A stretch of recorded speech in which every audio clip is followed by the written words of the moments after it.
Bonjour et bienvenue. Aujourd'hui, on va explorer une vision assez spécifique de la constitution des êtres. Oui, bonjour. On se base sur une source audio, une interprétation théologique particulière, surtout de la Genèse. Exactement. Comment les esprits, les animaux et puis les humains sont composés différemment selon cette lecture. Alors, allons-y.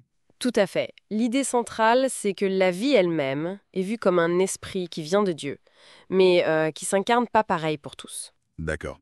Commençons par les êtres spirituels, les anges donc. La source dit deux composants. C'est ça. D'abord, leur propre esprit, leur souffle, si on veut. Et puis, le souffle de vie de Dieu, ce qui les rendait immortels au départ. Au départ, parce qu'il y a la chute. Exactement. Et là, c'est intéressant, selon cette interprétation, le serpent, les anges déchus, leur vie devient limitée dans le temps. Ils se mettent à avoir des jours. Ah oui. Donc même pour eux, la chute introduit une forme de temporalité, une finitude. C'est l'idée.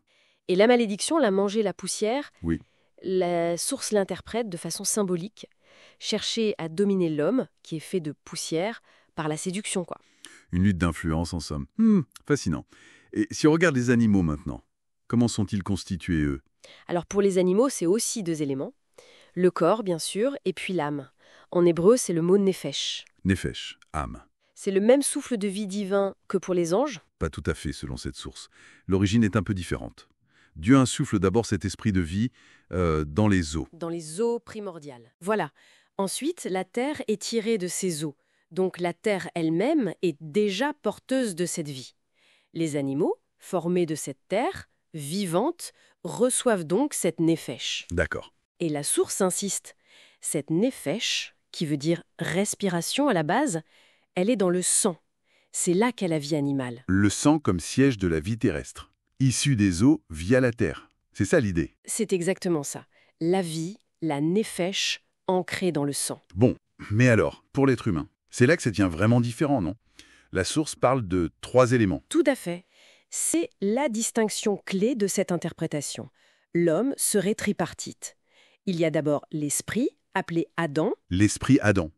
Créé quand? créé d'abord, un peu comme les anges, mais laissé inanimé au début. C'est un point un peu particulier. Inanimé. Mais la terre, la poussière, était déjà vivante, porteuse de la nefesh, vous disiez. Oui, et c'est la nuance.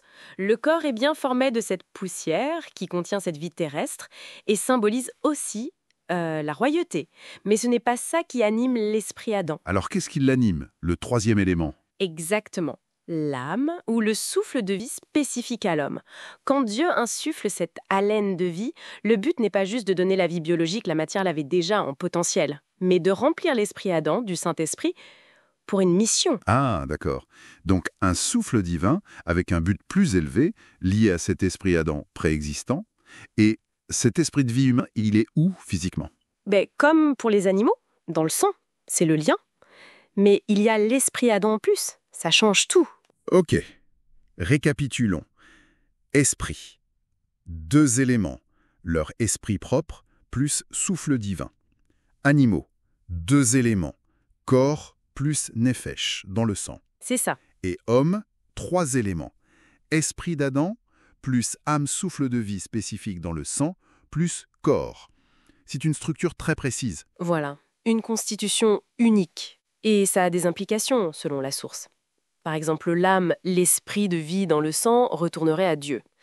Mais le destin de l'esprit d'Adam, c'est autre chose. La source suggère même que certaines entités déchues chercheraient à capter cet esprit de vie qui est dans le sang. Ce qui donnerait un sens particulier au sacrifice, par exemple. Une vision qui place vraiment l'humain à une intersection unique du spirituel et du matériel. C'est tout à fait ça.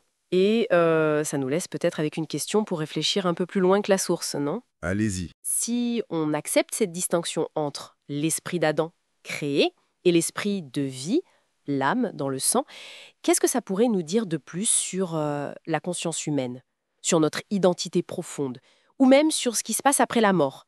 C'est une piste de réflexion intéressante. Sudden